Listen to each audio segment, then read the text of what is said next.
Soy Ricardo. El día de hoy vamos a hablar acerca de los tipos de vinos. Empezaremos diciendo que no existen dos viñedos iguales, dos bodegas ni dos bodegueros iguales que hagan jamás un vino idéntico dos veces. Existen productores, la minoría que mezclan añadas, variedades y viñedos en pos de la consistencia. Pero es la naturaleza del vino la que expresa de forma más o menos claras las condiciones de su elaboración y el estado de sus materias primas. Añádese a eso los gustos y la habilidad del hombre y nos encontraremos con una multitud que nadie, repito, nadie es capaz de enumerar. Intentar hacer una clasificación del vino, sea cual sea el patrón que siga, es mucho pedir. A menudo esa clasificación se realiza en base a la calidad y de forma tan diversa y confusa. He preguntado a muchos de mis profesores de la American Sommelier Association, de la Coro Master Sommelier, acerca de este tipo de clasificación. Y también he buscado la ayuda de muchos libros. Y repito, es muy difícil. Unos profesores o unos autores, por ejemplo como Robert Parker o Kevin Raleigh, dicen de una manera diferente. Hugh Johnson y Tom Stevenson dicen de otra manera diferente. Sin embargo, resulta aún más complicado hacer un elenco de la variedad de sabores que puede tener el vino. Tradicionalmente, digamos unos 20 años anterior, se tomaba como punto de referencia algunas regiones clásicas de Francia, Alemania y España, que eran supuestamente la marcaban las pautas de los demás países. A continuación, lo que voy a decir es muy importante. En la actualidad, está claro que la gran mayoría de los que beben vino en el mundo, repito, la gran mayoría de los que beben vino en el mundo, no disponen de una información clásica de poder echar a mano, con la tendencia de considerar la variedad de la uva como referencia, aunque esto también tiene sus limitaciones. En realidad, las diferencias de estilo que hace un vino un tema tan rico y lleno de compensaciones son una amalgama de naturaleza y crianza. Cuanto mejor es el vino, más se valora su individualidad como virtud principal. Los críticos discuten la autenticidad de una obra, por ejemplo, de Van Gogh o de Picasso. Esos mismos críticos pueden acabar estresados discutiendo la autenticidad y la belleza de un Chateau Margaux.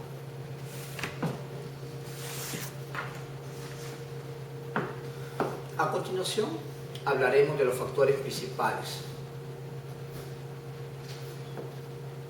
en la elaboración de un vino.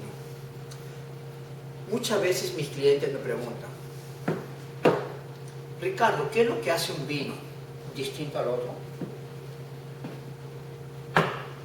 A mi criterio personal, repito, a mi criterio personal, usted puede estar de acuerdo o en desacuerdo conmigo. Yo respeto su punto de vista. Factores principales. En orden de importancia, los factores principales son: número 1, las intenciones y la habilidad del productor. Usted se preguntará por qué lo pongo en número 1. El productor trabaja casi siempre más con referencias de una tradición o convención que para intentar presentar al mundo un nuevo vino. Si además elabora sus vinos en Europa, deberá ceñirse a una estricta normativa tipo de reglamentación que no existe en otros países. De ahí que el factor más importante sea el éxito o el fracaso de sus esfuerzos, que empieza en la viña y prosigue en la botella. De los dos, el más importante es la viña. ¿Por qué? Deseo que tomen en cuenta y se acuerden bien lo siguiente. Se puede hacer un vino malo, repito, se puede hacer un vino malo de uvas buenas, pero nadie, repito, absolutamente nadie puede elaborar un vino malo, nadie puede elaborar un buen vino de uvas malas. Repito, se puede elaborar un vino malo con uvas buenas, pero nadie puede elaborar un buen vino con uvas malas. Factor número 2, la variedad de la vid o uva. Todo ha cambiado en los últimos 30 años, desde California hasta Australia y el resto del nuevo mundo vinícola. La variedad de la vid es considerado como el punto de partida. Cuando el nuevo mundo dejó de llamar Borgoña a cualquiera de sus nuevos tintos y empezó a especificar qué tipo de vino estaba elaborado con Pinot Noir, el gusto y el olor básicos de la materia prima, la uva, repito, la uva se convierte súbitamente y por primera vez en el foco de la atención. La expresión de carácter varietal pasó a servir un reclamo. De hecho, solo una veintena de variedades nobles tienen la capacidad de producir buenos vinos. Solo una veintena. En la actualidad hay miles de tipos de uva, pero solo muy pocos son los que producen buenos vinos. Factor número 3, el clima. El clima tiene ahora una importancia menor, lo que fue antes. Antes era considerado como un elemento crucial, ya que determinaba la madurez de las uvas y durante la vendimia. Pero un día llegó la refrigeración y con ella el modo de controlar casi todo. Los productores descubrieron que cómo elegir el momento ideal para una vendimia y cómo mantener el mosto frío. Resultado: vinos más fragantes, llenos de finura, productos en climas cálidos. Factor número 4, las condiciones meteorológicas. Solía ser decisivo y puede serlo todavía. Fenómenos como la lluvia, el granizo o una helada de cierta intensidad pueden echar a perder una cosecha entera. Actualmente no tienen los efectos tan drásticos como antes, gracias al dominio por parte de los viticultores de las técnicas de poda y la conducción de cepas, fumigación y drenaje de los viñedos. Si hablamos del suelo como el factor número 5,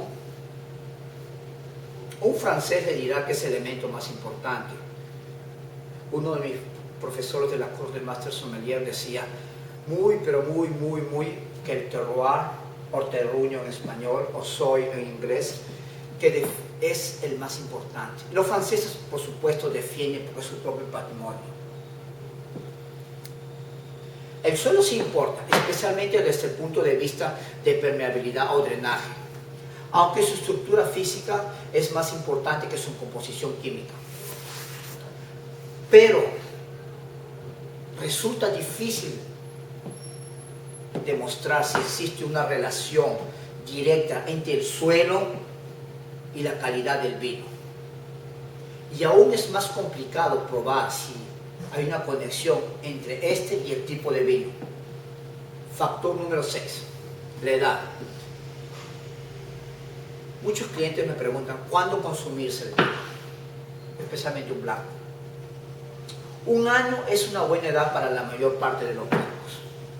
En cuanto a los tintos, los únicos que necesitan un periodo de conservación antes de consumirse son los vinos que presentan un principio de sabor concentrado y una aspereza propia de los taninos o la acidez que con el tiempo sabemos por experiencia se irán redondeando y desarrollando aromas complejos.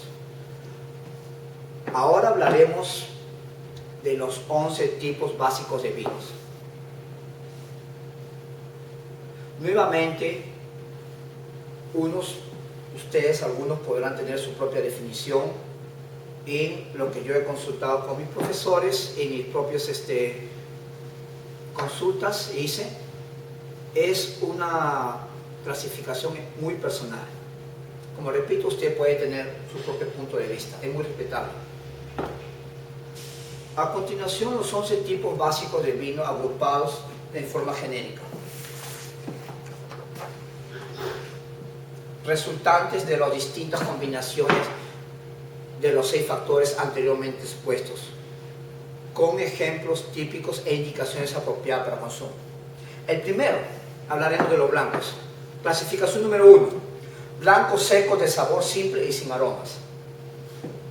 Muy diferenciados, se elaboran en base a una uva que carecen de aroma fácilmente identificable. Yo los diría así como algo de que, como una música de fondo, agradable pero nada comparable a un concierto que reclama toda su atención. Juventud y frescura son aspectos primordiales de estos vinos. Suelen servirse como aperitivos, algunas veces se añade casis o la típica agua de soda que se crea un spritzers. Esta categoría agrupa a la mayoría de las marcas de vino blanco, así como los vinos de garrafón o de pasto. Por lo general se elabora en grandes cantidades. Los americanos suelen decir el bulk wine. En lugares de climas cálidos. California, especialmente el Valle de San Joaquín, como por poner un ejemplo. Entre los mejores de este grupo son los que tienen aquellos del viejo mundo, que tienen un nombre propio, aristocracia. Por ejemplo, iremos a Bordeaux, Entre Domers. Y otros Bordeaux blancos genéricos. El Muscadet, en Burgundy, algunos Chablises, no los que pertenecen a los Grand Crus. El Gaillac y la mayoría de los Sylvaners y los Pinot blancos from Alsacia. También incluiremos a la Ligoté de Burgundy, el Macon Blanc ordinario, los blancos italianos. En este grupo los pondría a los suaves, verdicchios, frascatis, Pinot blancos, Orbietos, Vermentino, Malvasia, Trebbiano y esos blancos sicilianos que a veces son demasiado fuertes, demasiado alcohólicos. Pertenecen a esta categoría. Una cosa que me he dado cuenta en los años que tengo probando vinos italianos blancos es que casi siempre tiene una peculiaridad, sabor neutro, un peculiar sabor neutro, como si el sabor y el olor de las uvas fueran una ofensa. Es una característica muy propia de los vinos italianos, repito, ese sabor peculiar neutro, como si el sabor y las uvas fueran una ofensa. Esta categoría también incluiremos a casi todos los vinos blancos californianos, como dije anteriormente, del Valle de San Joaquín, pero también unos que se elaboran con Chenin Blanc, el famoso Mountain White, la mayoría de los blancos españoles y finalmente el vino verde portugués.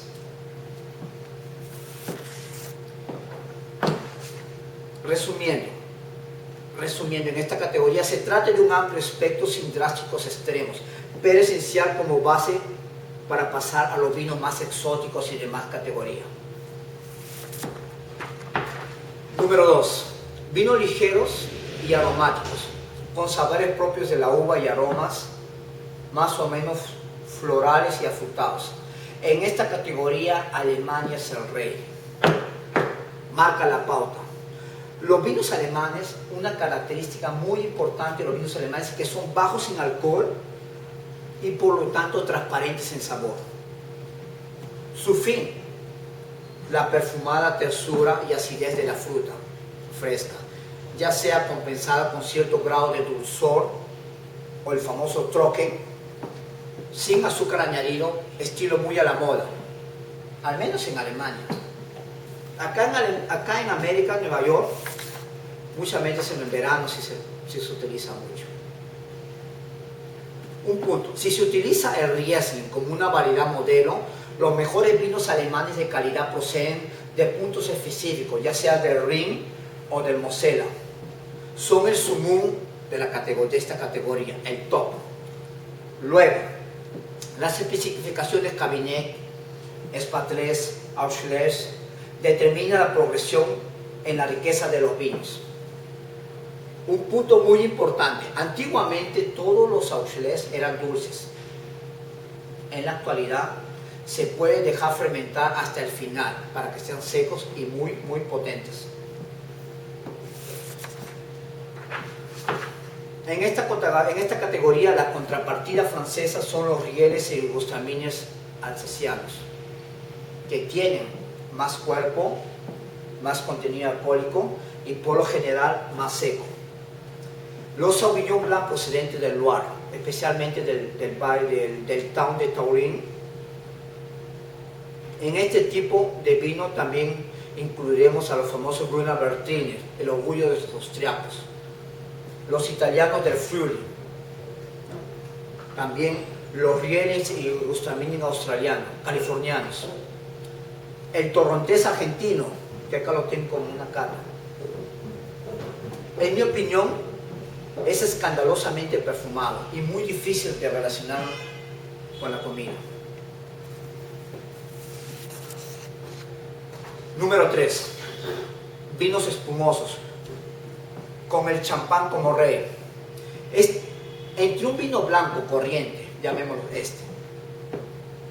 con burbujas, y la pecadora opulencia de un champán más sedoso, existe una gama enorme de calidades y estilos. Raro sería que alguna región vitivinícola del mundo hubiera hecho todavía un intento por entrar en esta inmensa categoría.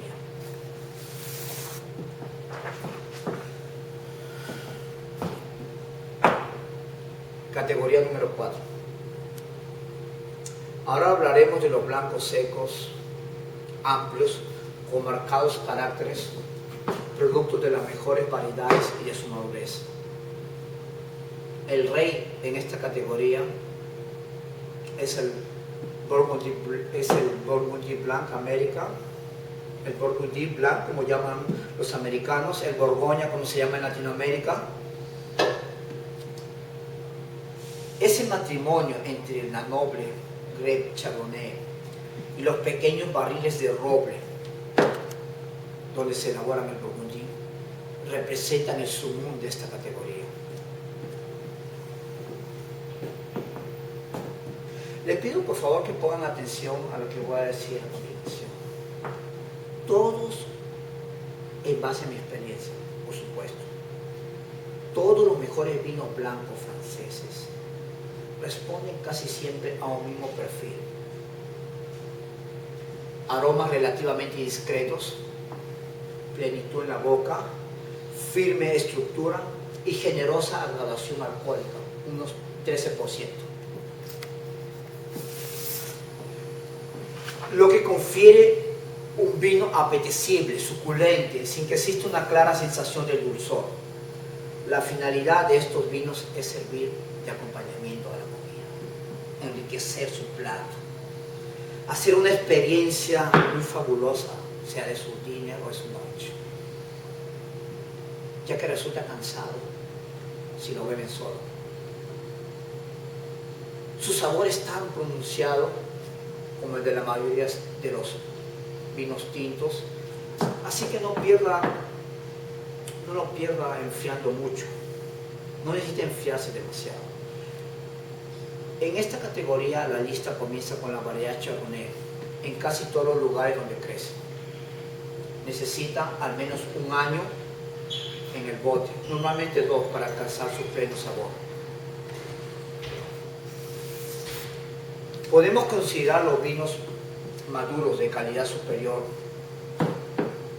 de las variedades y regiones detalladas a continuación como los mejores blancos que se pueden servir en una comida. Acompañan casi cualquier tipo de plato, por supuesto si exceptuamos los postres. Vinos de las variedades Chardonnay, Riesling, Sauvignon Blanc, Gewürztraminer, Pinot Blanc, Chenin Blanc, Semillon, Marsanne, Viognier, Rechetto, elaborados en Burgundy, Francia, y Alsace, y también Graf. En la parte alta del Loire Valley, Sancerre y Pouilly. En Anjou mencionaríamos al Savennier. En el norte Ron también, Cataluña, España, Italia y en el Nuevo Mundo. Llama mucho la atención estos vinos: Australia, California, Chile y New Zealand. Número 5. Blancos dulces. Casi todo el mundo piensa que este vino son para los postres, son para el final de la comida. Bueno, no todo el mundo. Mis amigos franceses me han enseñado mucho que en Bordeaux se opina que el paraíso no consiste en tomar caviar mientras resuenen las trompetas, sino un foie gras a la par que se saborea el sorbo de un sauterno. Ese maridaje entre el más dulce de los vinos y el más virtuoso de los platos. Número 6. Vinos rosados. Yo resumiría a los vinos rosados con el siguiente pensamiento. No se consigue demasiado prestigio cuando se está en el medio, pero se gana muchos amigos. Los rosados se elaboran como si fueran tintos y el productor de pronto cambia de idea, con lo que crea un vino blanco a partir de uvas tintas, lo que lo colorea con sus ollejos, pero sin endurecerlo con sus taninos. Si a usted le gustan los rosados, le recomiendo el Marsanne from Burgundy. También los que vienen por la región de Loire Valley, por la región de España, de Ayuso-Amur, from Loire Valley, 100% Cabernet Franc, pero más aromático que el Marsanne. Ahora hablaremos de los vinos tintos. Clasificación número 7. Tintos jóvenes, frescos y afrutados. El Beaujolais es el primer nombre que encontramos en esta categoría. Si los blancos más serios invaden territorio de los tintos con su sabrosa riqueza, estos tintos ligeros cruzan la frontera y se adentran en un tipo de sabor asociado con el vino blanco. Puede tratar los vinos de esta categoría como se haría con los blancos y servirlos casi igual como a los fríos. Cualquier vino que se venda como Nouveau, Premier o Novelo pertenecen a esta categoría.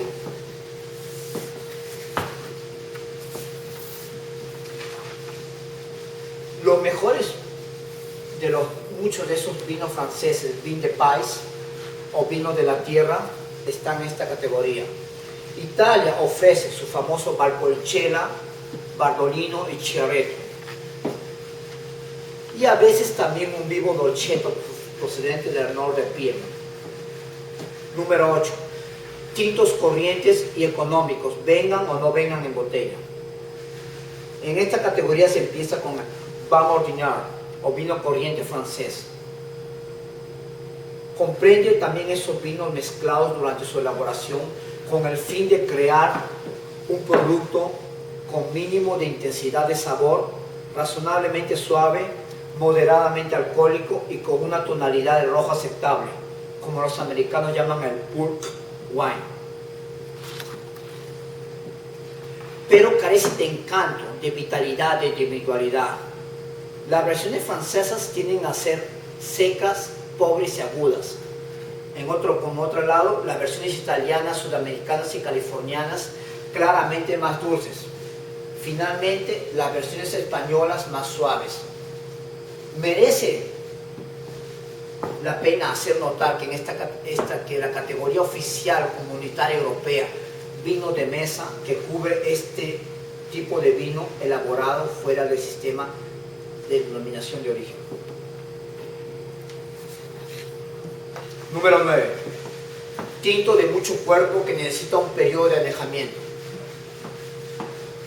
He aquí una definición para referirse a la mayoría de los mejores tintos: Bordeaux, Burgundy, Ron, Rioja, los mejores Cabernets, Pinot Noir, Zinfandel californianos, sus equivalentes del noreste del Pacífico y Australia. En esta categoría también incluiremos los mejores Chiantis clásicos, y otros caldos italianos como el Sassicaia, Tignanello, el Torniano, el Carmignano. Estos vinos necesitan tiempo, ya sean en barrica o en botella, para alcanzar todo su potencial. Beber un Bordeaux, un Burgundy, antes que transcurran al menos 5 años, implica pasar por alto la calidad, por lo que hubo que pagar un precio más elevado. El largo incubado lo llena de taninos, pigmentos y todos los tipos de materias sápidas. El tiempo moldea estos elementos hasta convertirlo en lo que se denomina una sinfonía química, a la espera que llegue la tan ansiada armonía entre los sabores que lo componen. Los oscuros sedimentos que se encuentran a menudo en los vinos de esta categoría no son más que el reflejo final de todos sus cambios. Clasificación número 10. Los tintos más oscuros y corpulentos. En las regiones del Mediterráneo, las uvas tintas pueden madurar cada año hasta adquirir un tono negro y de textura pegajosa. Y en el norte de Europa hace falta un verano excepcional para que esto suceda. El resultado: un vino más oscuro y potente que el Bordeaux o el Burgundy normalmente. El valle del Napa Valley saltó a la fama con este tipo de vino. En Francia encontramos el famoso Châteauneuf-du-Pape from el Rhone Valley, el Hermitage, en Bordeaux, en Savoie, France, Italia, el Barolo, Barbaresco, Brunello, España, el Vega Sicilia, y Australia, los famosos Shiraz, procedentes específicamente del Valle de Barossa. Son ejemplos claros de esta categoría. A pesar de su aspecto negro y desalentador, estos vinos pueden convertirse en una experiencia memorable si se beben jóvenes, tánicos, dulces, concentrados, pero llegados a la madurez, cuando su color comienza a menguar y adquieren aromas otoñales, entran a otro reino de voluptuosas sensaciones.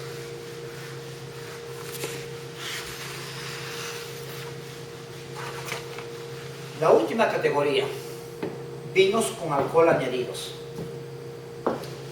Los vinos de postres, generosos o fortificados, llamémoslo el Oporto, Jerez, Madeira y similares, tienen una única cosa en común: han sido encabezados con alcohol, llamémoslo brandy u otro aguardiente, para hacerlos más fuertes. El Oporto se fortifica para mantener su dulzor, el Jerez para estabilizar el vino. Los vinos generosos pueden mejorar con la edad, aunque el tiempo de envejecimiento es impredecible. Muchas gracias. Hasta la próxima.